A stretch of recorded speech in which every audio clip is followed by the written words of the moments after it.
Hey everyone, I'm on the Oasis of the Seas, and in this video I'm going to give you a ship tour so that you know where everything is on this ship if you're planning a trip on the ship in the future or if you're just curious to look around. I'm Sarah and this is my husband Alan. We work 9 to 5s but use our vacation time to cruise, visit resorts, check out new cities, camp, and find awesome food and breweries along the way. Stick around for videos on things to do, tours, and helpful travel tips. The Oasis of the Seas was the first ship of its class, the Oasis class, and has been upgraded in 2019 to offer even more ways to enjoy your cruise vacation. This 18-deck ship is almost 1,200 feet long, 215 feet wide, and has a capacity of over 5,000 passengers. If you want to see more of our experience on board, be sure to check out our boarding day and our Central Park balcony cabin tour, and even more videos coming up. But now, let's jump into the ship tour starting on the lowest deck accessible by passengers, deck number 2. This is where you'll find the medical facility. If you need to see a doctor on board the ship, you should make an appointment before visiting and enter only at the time of your appointment. On deck number 3, you'll find staterooms, and also at the back of the ship, the anytime dining room. This is where we ate dinners for the majority of our cruise. Staying at the aft of the ship on deck 4, you will also find the next level of the dining room. This is where guests with time dining would eat, and just down the hall you can find Izumi Restaurant. This is one of the specialty restaurants on the ship, and you do need to pay extra or have a dining package for this option. Casino Royale is the onboard casino, and this one allows smoking. Whether you like slot machines, table games, or just watching others try their luck, they have a wide variety of games to choose from. Then there's the art gallery that connects from Casino Royale to Entertainment Place on deck 4. Throughout the cruise, you can enjoy the art and even attend an art sale.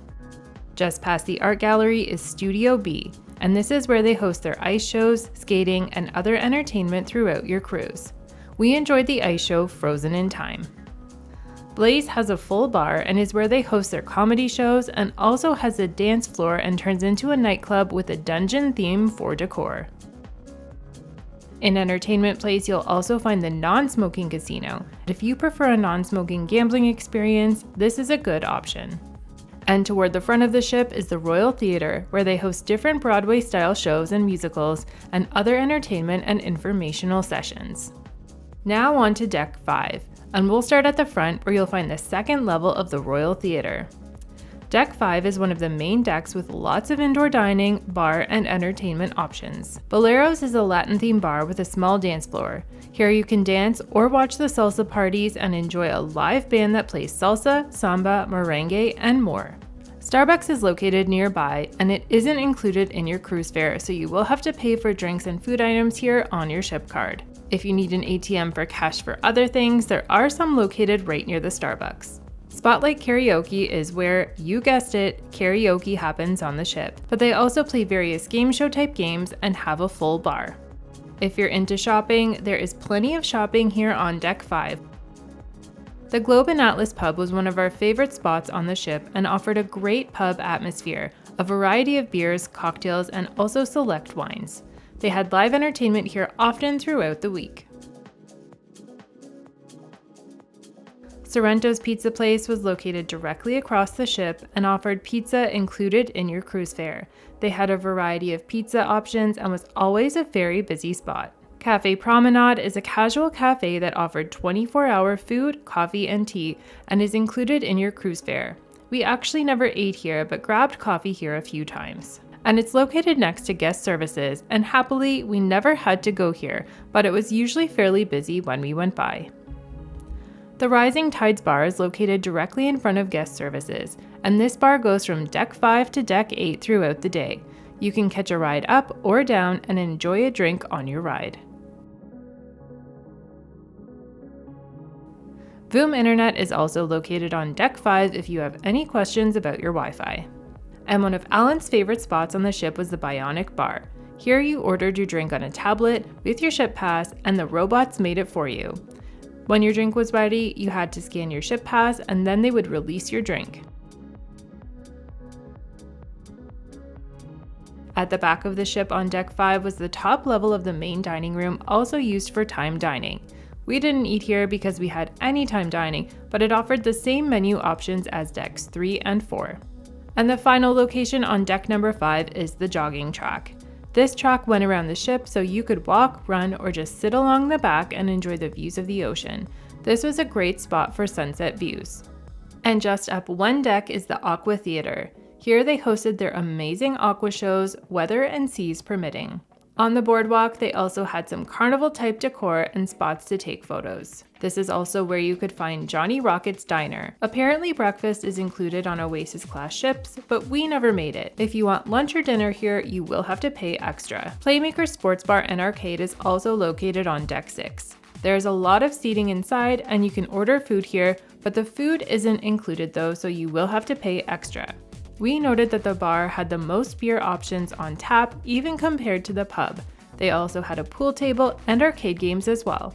You can also find the beach shop on Deck 6, offering various souvenirs and clothing. And beside that is Sugar Beach. Here you can get candy and ice cream for an additional cost.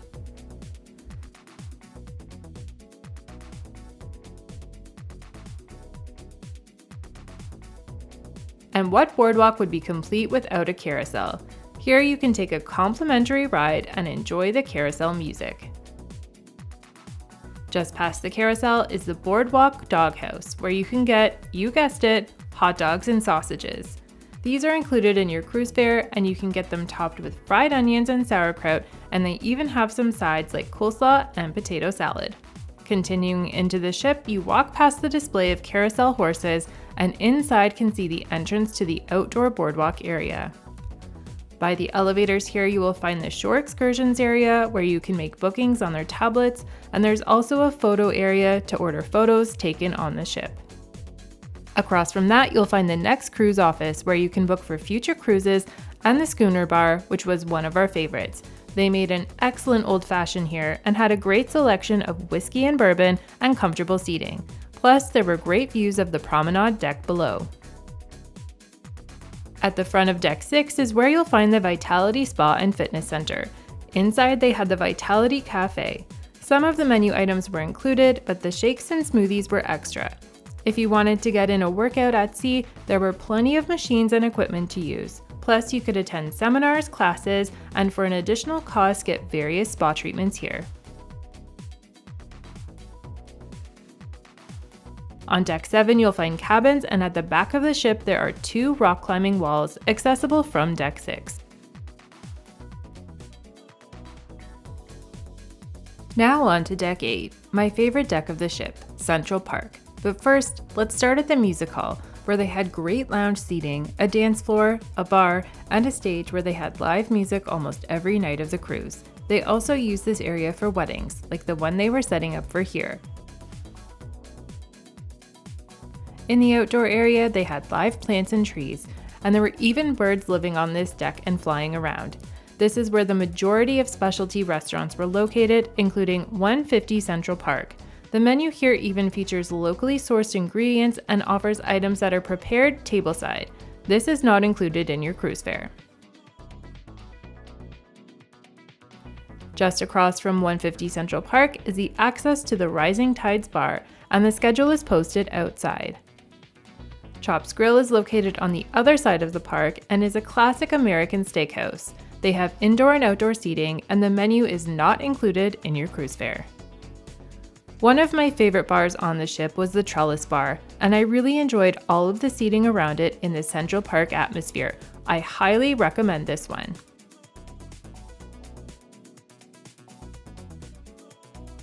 The Central Park Cafe is located centrally on Deck 8 and offers breakfast and lunch along with snacks throughout the day, and it's included in your cruise fare, with the exception of their specialty coffees. On days we had early excursions, we would usually eat here because they offered pre-made breakfast sandwiches, wraps, and fruit, and they had a bagel bar. Lunch options included a salad bar, pre-made sandwiches, and wraps. They also had indoor and outdoor seating available.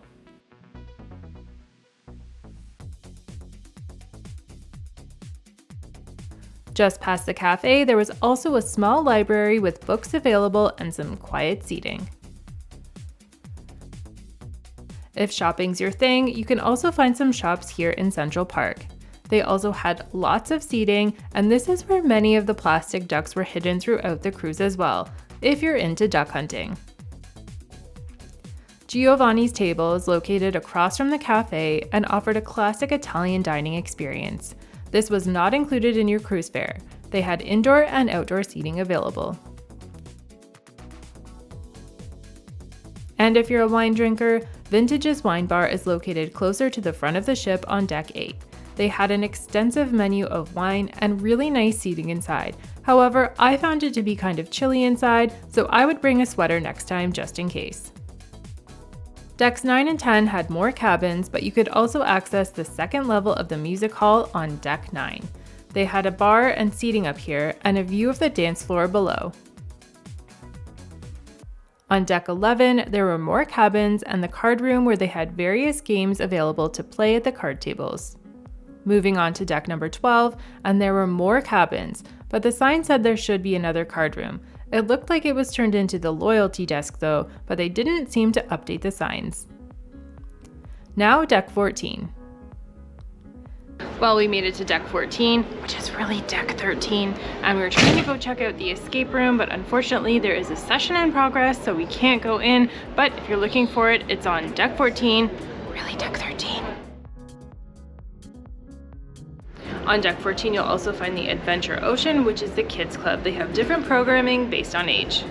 This is where you would find the Adventure Ocean Theater, along with various rooms and activities for kids ranging from 6 months to 12 years old.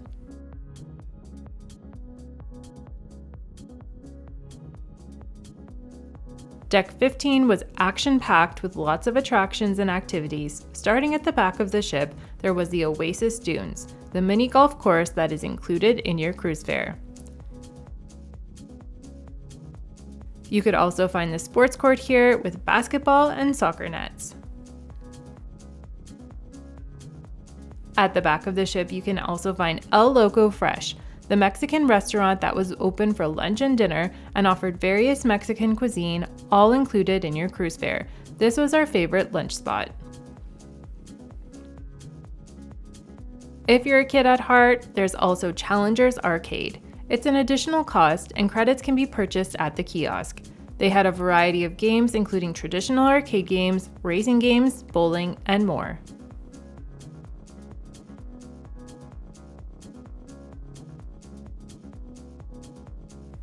Across from the arcade was unboxed vending machines and a charging station. The vending machines offered various products like sunscreen, pharmacy items, and more. On the other side of the ship was Portside Barbecue Restaurant. This restaurant was an additional charge and had an authentic barbecue menu available for lunch and dinner with indoor and ocean view seating.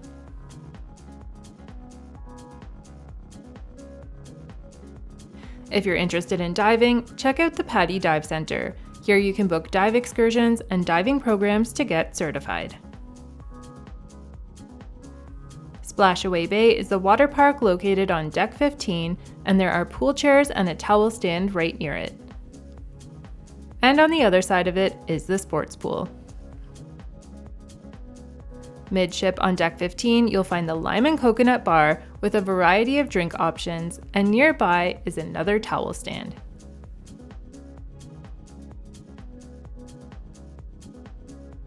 The main pool is located midship with lots of loungers and pool chairs and another towel stand for convenience.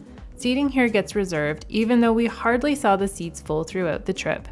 And in this area you will also find access to the water slides and the beach pool where I enjoyed a nice calm morning reading my book. Toward the bow of the ship was the solarium.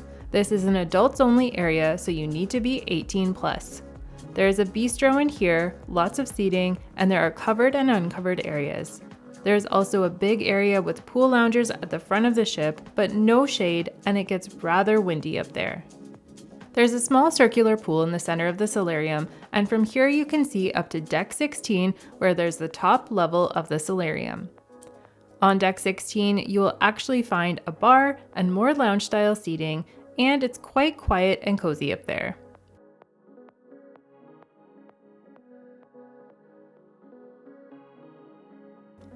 Walking from the solarium on Deck 16, you'll pass by the cabanas that are available for rent.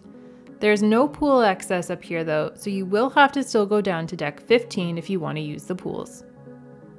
The lime and coconut bar is also located midship with bars on both sides of the ship. And closer to the back of the ship is the Windjammer Marketplace, which is the buffet. Here they serve breakfast, lunch, and dinner buffet style every day of the cruise, and this is all included in your cruise fare.